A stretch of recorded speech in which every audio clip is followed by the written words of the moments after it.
Iran Israel US conflict ഒരു അന്ത്യത്തിലേക്ക് വരുന്നു എന്നുള്ള റിപ്പോർട്ടുകളാണ് ഇപ്പോൾ വന്നുകൊണ്ടിരിക്കുന്നത്. നമുക്ക് അത് വിശദമാക്കാം. അതിനു മുൻപായി ഇന്നും ഇന്നലെ മിനിയാന്നുമായിട്ട് നടന്നിട്ടുള്ള ചില പ്രധാനപ്പെട്ട സംഭവങ്ങളെ കുറിച്ച് നമുക്ക് ഡിസ്കസ് ചെയ്യാം. ആദ്യം തന്നെ മിനിയാന്ന് നടന്നിട്ടുള്ള ഒരു ഇൻസിഡന്റ് ആണ്.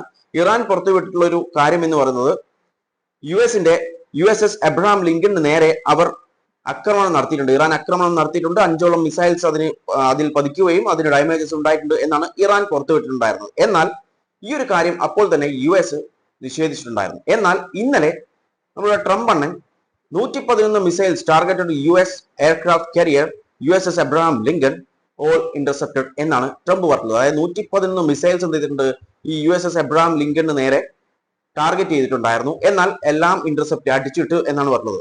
നമ്മുടെ ട്രംപ് അണ്ണൻ പറഞ്ഞത് every single one of the incoming projectiles was knocked down and now lies at the bottom of the sea.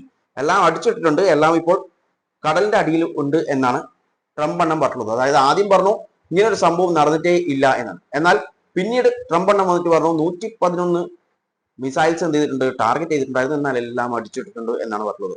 ഇങ്ങനെയാണ് പല കാര്യത്തിലും നമ്മുടെ ട്രംപ് അണ്ണൻ അല്ലെങ്കിൽ US ഇപ്പോൾ പറഞ്ഞുകൊണ്ടിരിക്കുന്നത്. ആദ്യം അത് നിഷേധിക്കും, പിന്നെ ഒരു പാർഷ്യലി അവരത് അക്സെപ്റ്റ് ചെയ്യും. അതാണ് നടന്നുകൊണ്ടിരിക്കുന്നത്. അതിനുശേഷം ഇന്നലെ ഇറാനിൽ നടന്നിട്ടുള്ള ഒരു സംഭവമാണ്. അതായത് ഇറാന്റെ ഒരു കൊമേഴ്ഷ്യൽ കോംപ്ലക്സിൽ തീപിടുത്തം ഉണ്ടായിട്ടുണ്ടായിരുന്നു. ആ ദൃശ്യം നമുക്ക് ആദ്യം കാണാം.